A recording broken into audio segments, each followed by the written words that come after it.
I'm Amy Jo Martin. Welcome to the Why Not Now show.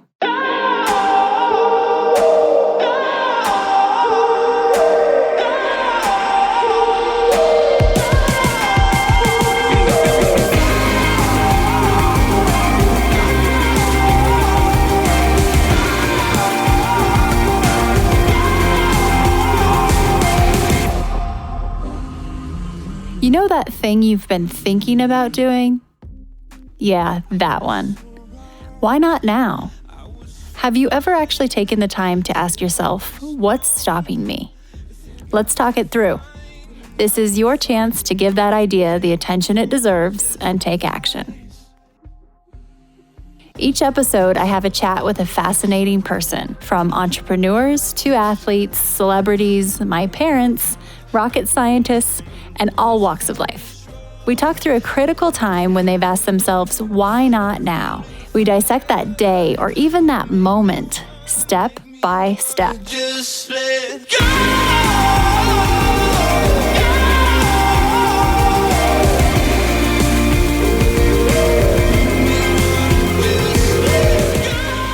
Today's episode is all about email. How to live a more stress-free life because your inbox is not controlling your life. For years and years, I have had the weight of my inbox on my shoulders. And last November, I tried something. I actually put on an autoresponder. And I'll get into what it is and how I did it and all the things. But I thought, I'll do this for a month or maybe till the end of the year. Well, the autoresponder is still on. My life has improved. I have more time. And I find it fascinating to learn how fascinated people are about ways to manage your email inbox and just start to live a little bit more free from the inbox jail, if you will. So when I set out to record this podcast, I was like, can I really record an entire episode all about email and this autoresponder? And the reason I'm doing it is because I just, on a whim, one day I tweeted that I've had an autoresponder on for almost a year. And I included my email address in the tweet. So it's like 970-some thousand people potentially could receive it, but we know they won't because the algorithms. That's a whole nother episode, which was like 2 weeks ago. But anyway, I send this out, and the amount of emails I've gotten from people who just want to see the autoresponder has been eye-opening to me. It's been eye-opening to learn how everyone else feels the same and is willing to learn and just hungry for other potential solutions. So I'm going to share a few of mine in the episode today. By the way, if you want to email me and see my autoresponder, you can email me, amy@amyjomartin.com. Just expect to get the autoresponder. I won't reply unless there's some strong need to. So I preface that. However, it's there for you if you want to see, and you can stop here if you want. You don't have to listen to the rest of this. However, I encourage you to, because there's more to it than just that. We tackle the most taboo topics on the Why Not Now show.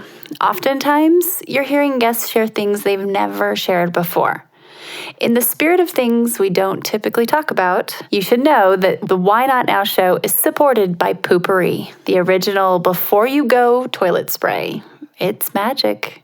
My friends at Poopery have literally taken the smell out of you-know-what. This pure blend of essential oils stops bathroom odor before it begins. Visit poopery.com, and Why Not Now listeners get 20% off with code WHYNOTNOW. That's all one word. And you can hear the story about Poopery in our interview with founder Susie Batiste. That's Why Not Now, episode 28. Poopery is also available at Bed Bath & Beyond.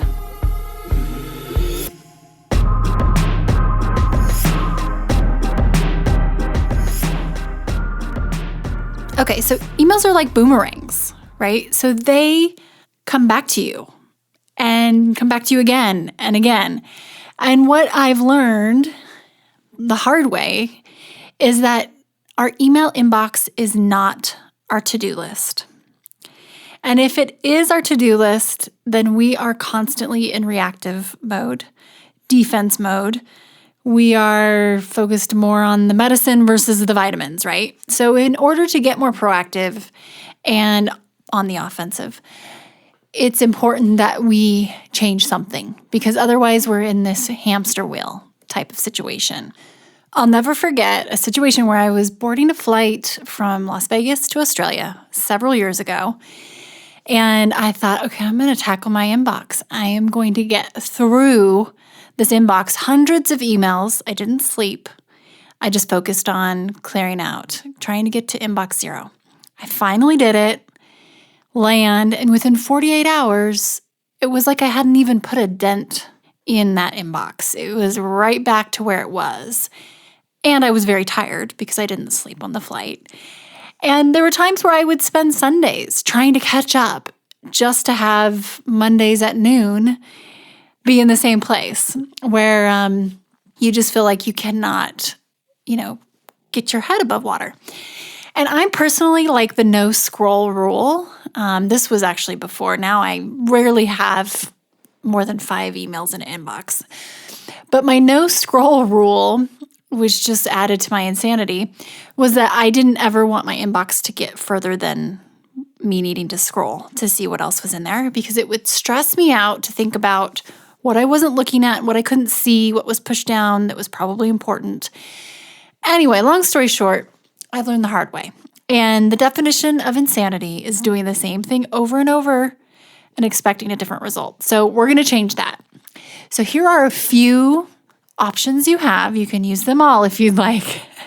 And things that have worked for me for taking back your life instead of letting your inbox own it. I'll quickly go through a few tips and then I'll get to the autoresponder last. I'll do this briefly. I'll try to be efficient because I know your time is valuable and you probably have a full inbox to take care of. Okay, so one of the ways that's been most effective in decreasing the amount of email I receive is by adopting Slack. So Slack is a platform for communication and it's an alternative to email. It probably decreased my inbox by about 70% when I was running my first company. We had employees in 10 different countries, multiple time zones going on, lots of communication back and forth. And Slack was amazing for not only decreasing the inbox, but allowing for other people to learn from each other with conversation. It organizes data, easy to search. There are more benefits than I can even list out. And instead of me just starting to list, I wrote a blog post about this quite a while ago that you can look up by going to amyjomartin.com/life-hacking-slacking. So a lot of specifics in there about how Slack can not only decrease your inbox, but improve your company culture. And I just can't speak highly enough. I still use Slack to this day. I have multiple workspaces. And I'm a fan. So some of you might be thinking Slack's not for me or I'm already using it. So I'm not going to get into those details, but you can check out my blog post if you want more. Okay, the second thing that I have found has worked fairly well is that if you are in leadership in your company, and even if you aren't, you can definitely help change the culture around email and the tone. And that is by starting to establish etiquette internally. I'll never forget, I was working for the NBA and I was in a team meeting and one of my colleagues actually called out our boss and was kind of speaking some truth to power. And they said, when you send us emails at 10 o'clock on a Saturday night, it really makes us feel like we need to respond to you at 10 o'clock on a Saturday night.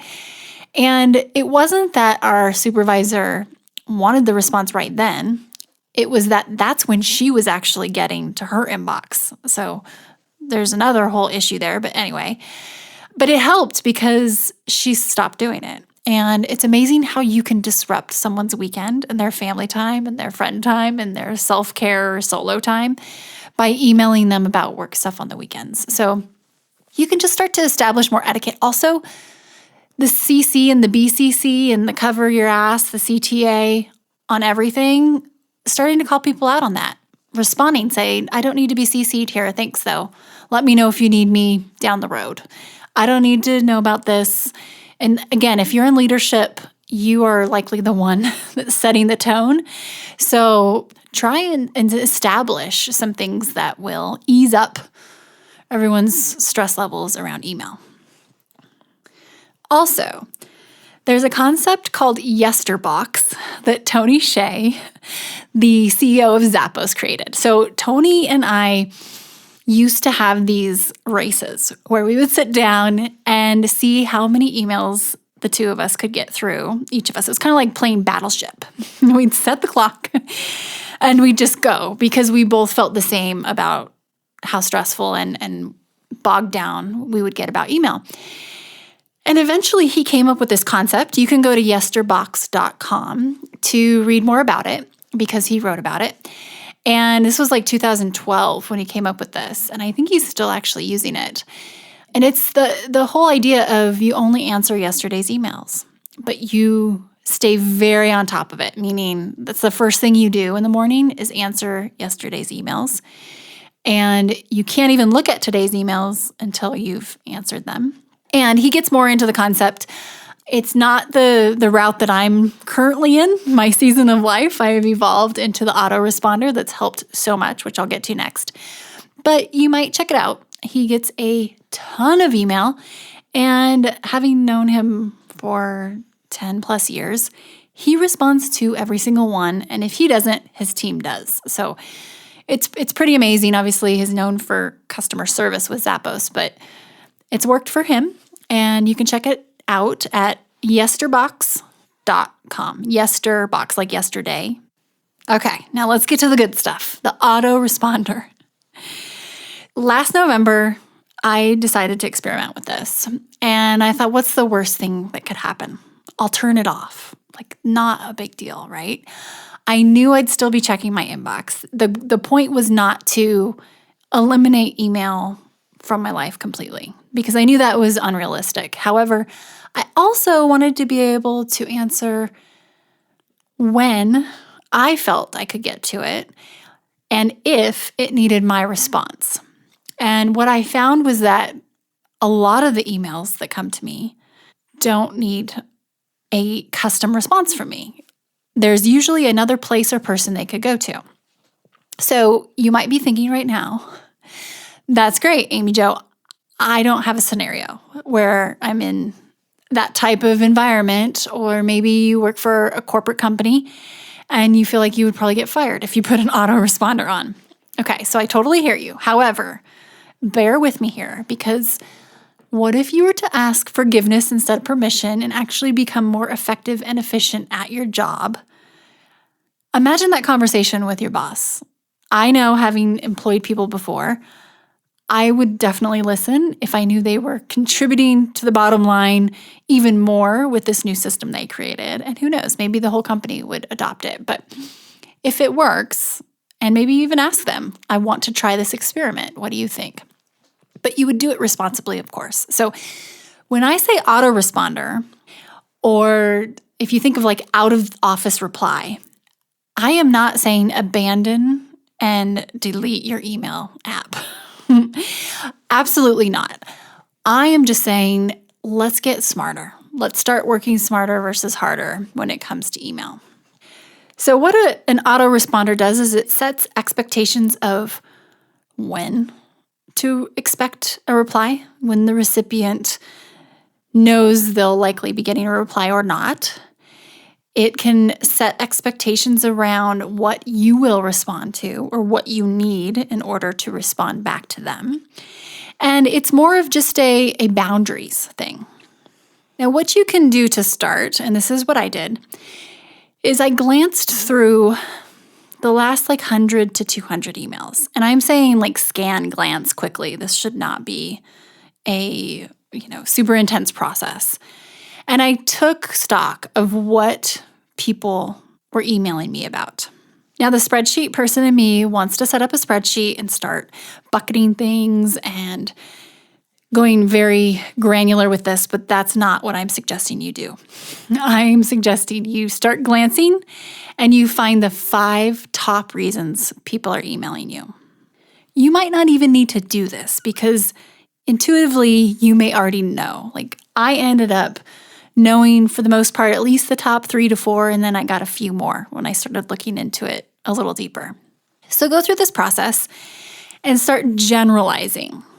And then start analyzing the top 5 things that people email you about and what they need from you. And think through, is there a way you could respond in a templated fashion? Is there another destination they could go to for information?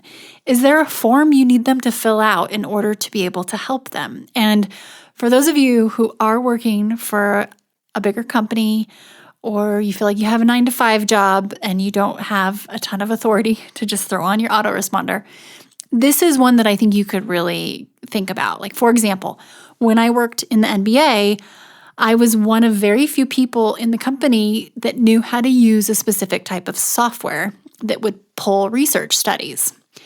And so I would have people in the sales team sending me emails asking me, can I pull XYZ study for them? And looking back at this, I didn't do it at the time, but I wish I would have. And I don't think Google Forms existed yet. But what if I would have put together a form and said in my autoresponder, if you need a research study pulled, please fill out this form first. Those types of things. It would have probably saved me back and forth on average 7 or 8 emails to get the data I needed in order to go and help them. So having them help you so you can help them can be automated sometimes through a form. To give you an example of a few things that I use this for in my autoresponder, if you haven't emailed me yet to get it yourself, which you'll see if you do, I receive a lot of podcast pitches, for guests to come on this show. So that can take several back and forths between myself, my producer, my team, the PR person, and or the potential guest who's pitching themselves. I mean, we could go back and forth 10 times potentially. Also, it requires me usually to do a certain amount of research on the person. And so instead of doing that, we've gone on offense and there's a form. One of the top reasons people email at me is that. So there's now a form you can fill out. And at the bottom, it basically says, we'll let you know if you're a good fit. Thank you so much for your interest. Because then we aren't required to custom email every single person back. And it's not to be dismissive. It's just for efficiency purposes. And we have all of this data then in a spreadsheet because Google Forms automatically give you a nice little spreadsheet. And so all of it is there and we can have it for reference as well. Similarly, if people reach out for media requests for me to be on their podcast or some other media request, there's a form for that too.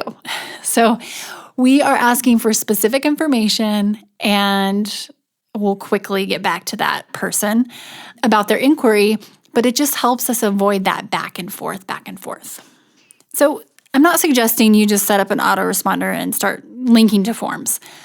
The very first thing that should go in your email responder, now this is not a out of office responder. We have to make sure there's a difference there. We're not saying we're out of the office. We're saying we have an autoresponder on for email. So those are 2 different things. And I think that's important to note because it's probably easy for us to bucket those in the same thing. That's not what I'm saying. So the autoresponder should start with the sentiment you are trying to convey. So it should be human, it should be relatable, and it should be warm. You care, obviously. If someone is taking the time to email you, then you should care, right? So the first things out of the gate should convey just that. So in order for me to explain better, I will read you the first couple of sentences in my autoresponder. Hello, fellow renegade. Thank you for reaching out. For the first time in probably 20 years, I'm using an email autoresponder. This was not an easy decision. Then the next paragraph. Uh-oh, what's going on? Many special projects. I go on to list the projects. And I said to be as intentional as possible with time allocation, I'm putting email in the back seat. Okay, so that kind of level sets right there that I'm not just doing this because I'm unavailable. I'm doing this because I'm going on the offensive. And I think I'm not doing this because I'm unavailable and I don't believe people are important. I'm doing this because I'm trying to manage my time better. So if that isn't relatable, then I don't know what it is, because that's pretty much everyone out there, right? We're all looking for ways to become more efficient so we can spend time where we feel it's most important to be spent.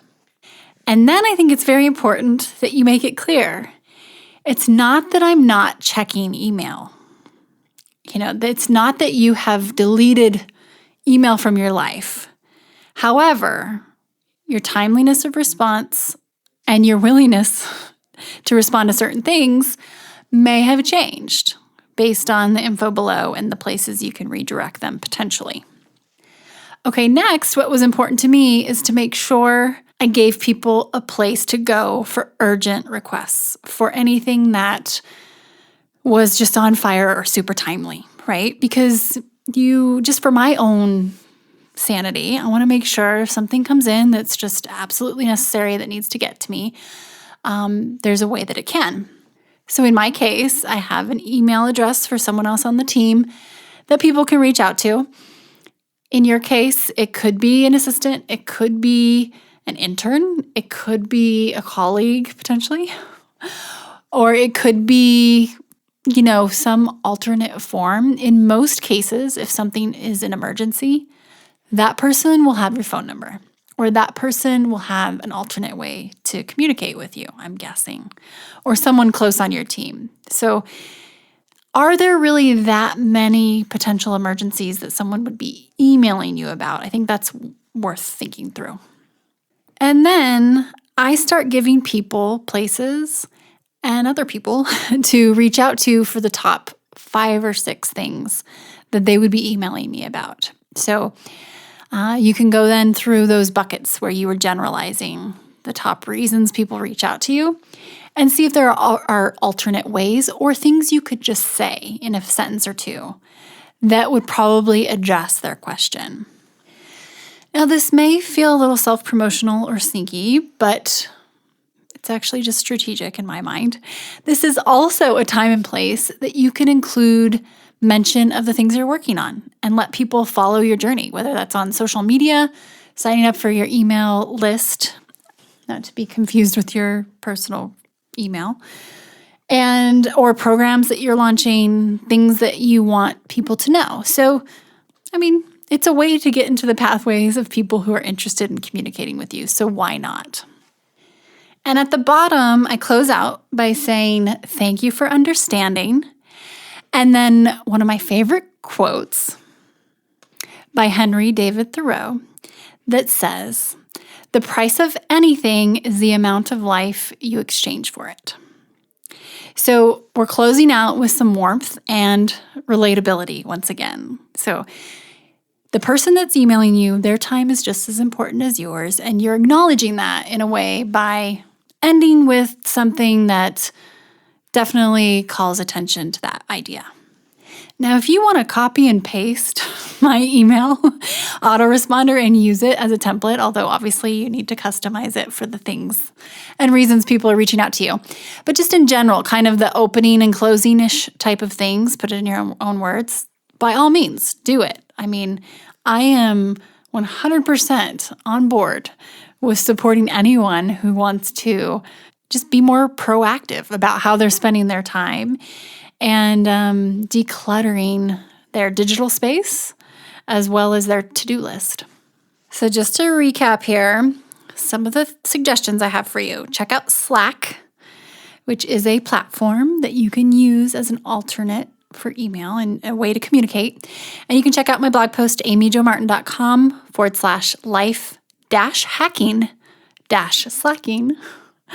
Also, secondly, you can consider changing your company culture around email, whether that's you changing the tone as a leader or as an employee and encouraging your leadership to change the tone, or just changing the etiquette a bit, calling attention to the fact that you and your team are spending so much time on email, which could be used to have a bigger impact on the business. The third suggestion I had for you is check out yesterbox.com, yesterbox.com. And then the fourth is experimenting with an autoresponder on your own email. And as a reminder, the worst thing that can happen is you turn it off. And the best thing that can happen is that you have more space in your life, you're less stressed, you have email inbox zero multiple times a week. It is pure bliss, let me just tell you. And it's an experiment. And when we experiment, we cannot fail. So, what do you have to lose? If you want to get my email autoresponder, just email Amy at amyjomartin.com and you'll get it. It's not perfect, but it's worked for me for a year. So I figure it's been a year. I can speak to this one. And if you have suggestions on how you manage your email, please reach out to me via social media at Amy Jo Martin on Instagram, Twitter, all the places, LinkedIn, Facebook. I'm not on TikTok yet, but I might be soon. And I hear Lincoln, my son, crying upstairs. I'm in the studio right now. So that concludes today's episode. Thank you so much for listening, as always. And I hope at the very least, this episode has given you ideas of how you might be able to give yourself the gift of time, more time back in your day.